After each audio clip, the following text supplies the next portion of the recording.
Hi everyone, and welcome to The Guest Life. Today I'll be taking you through how I do laundry off-grid for our family of 6. Now initially you might think this is a pretty daunting chore, but it's actually one of my favorites. So I'll show you the items that we have and some of the purchases we've made in order to make this chore super easy peasy. So first off, we have our large bathtub, which is actually a horse trough from back in the day when I had a couple horses. And when I sold those horses, we brought this trough out here and we just used it as a pool or a place to store water. And then now we've put a drain in it and it's plumbed into our gray water and it's turned into a bathtub. So in addition to the tub, what makes doing laundry much easier out here is having our little running water system. So we have a 100-gallon tank upstairs and it just feeds through these lines straight into the bathtub.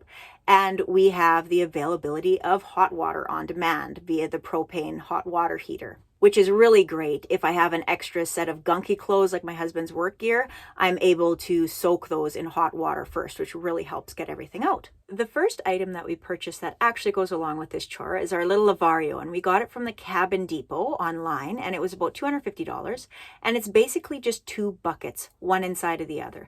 The inner bucket has a whole bunch of holes all the way around it. The water and the detergent is just distributed through all of the clothing and washes it that way. I usually only have to do 1 wash cycle, then I drain the water, wring out the clothes to get most of that gunky water out, and then I will do a rinse cycle. In case there's any leftover detergent, I always just make sure that I'm buying the sensitive kind so that it's gentle on our skin. So once the clothes is all washed, I will get as much water as I can out by hand, and then I will take everything through the hand crank wringer. It costs about $300 on Amazon, and it has little wing nuts on the top. I can kind of adjust the pressure, and that gets a lot of water out, a heck of a lot more than I'd be able to get by hand, that's for sure. So when I go dry things, it's not dripping all over my floor, which is great. Once everything is taken through the wringer, then I hang dry it on my little clothes drying rack that I purchased. It was about $150 off of Amazon, I'd like to say, and I'm really happy with it. It has a surprising amount of room on it, actually. The original plan was maybe we'd just put clotheslines in the cabin, but I do like the fact that it's mobile, so then in the summertime I can dry things on the deck.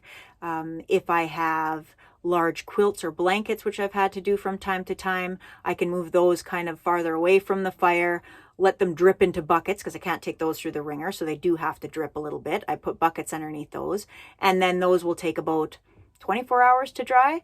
Everything by the stove only takes about 12 hours. It's actually quite amazing. And that's pretty much the whole process. I don't separate my laundry really. I will do cloths and towels separated from clothing, but that's pretty much it. Or if it's John's work gear, I'll do that all in itself. But for the most part, everything's kind of getting mixed into one. I know once my little laundry basket fills up that it's time to do laundry so that it's not so big of a chore if I let it accumulate. But I guess now I will show you some footage of me doing a load of laundry from start to finish so you can kind of see the process firsthand.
Is the time when I'll usually let it sit for about 15 to 20 minutes depending on how dirty everything is. After it soaks for a while, I will usually just kind of redistribute the clothes.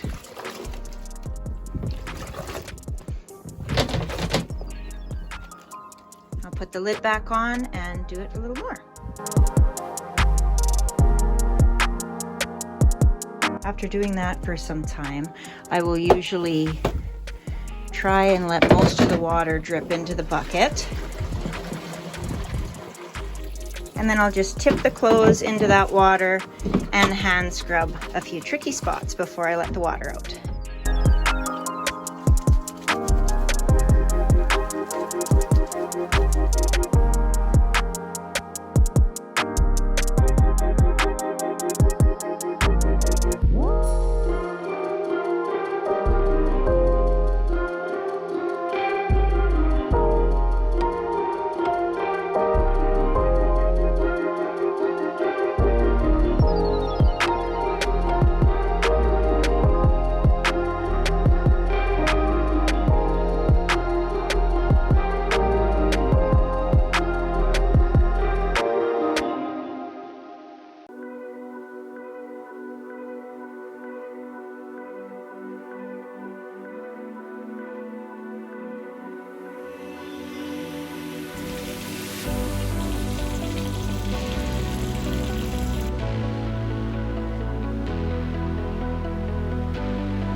Now that it's done the rinse cycle, it's ready for the wringer.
In order to keep our laundry chore from being such a gigantic chore, we do have to be pretty cognizant on the clothes that we're wearing and what we're putting in the laundry basket. So before we moved out here, I was kind of brainstorming ways in which I'd be able to make this easier on myself. And it all came down to adopting the way of life of about 100 years ago and not having a ridiculous amount of clothing. So we just have 2 sets of everything pretty much. So that's 2 t-shirts, 2 long sleeves, 2 skinny pants, 2 fuzzy pants, 2 bunny hugs, so that you have one that's able to be worn and one that's able to be washed and dried.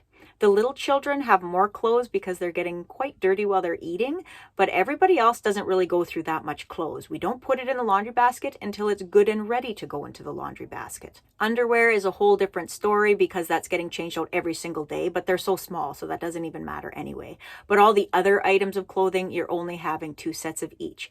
The top, if you can see this top shelf up here, that is my entire wardrobe for the winter, and I could probably cut that down by half, if not more so. I haven't even worn more than half of those clothes yet. So it's just as simple as not having a whole bunch of clothes and not putting it into the laundry basket until it's actually dirty. So I guess that's everything I have for this video. If you do have any questions, just leave a comment and I'll get back to you. Don't forget to like and subscribe, and we'll catch you in the next one. Bye.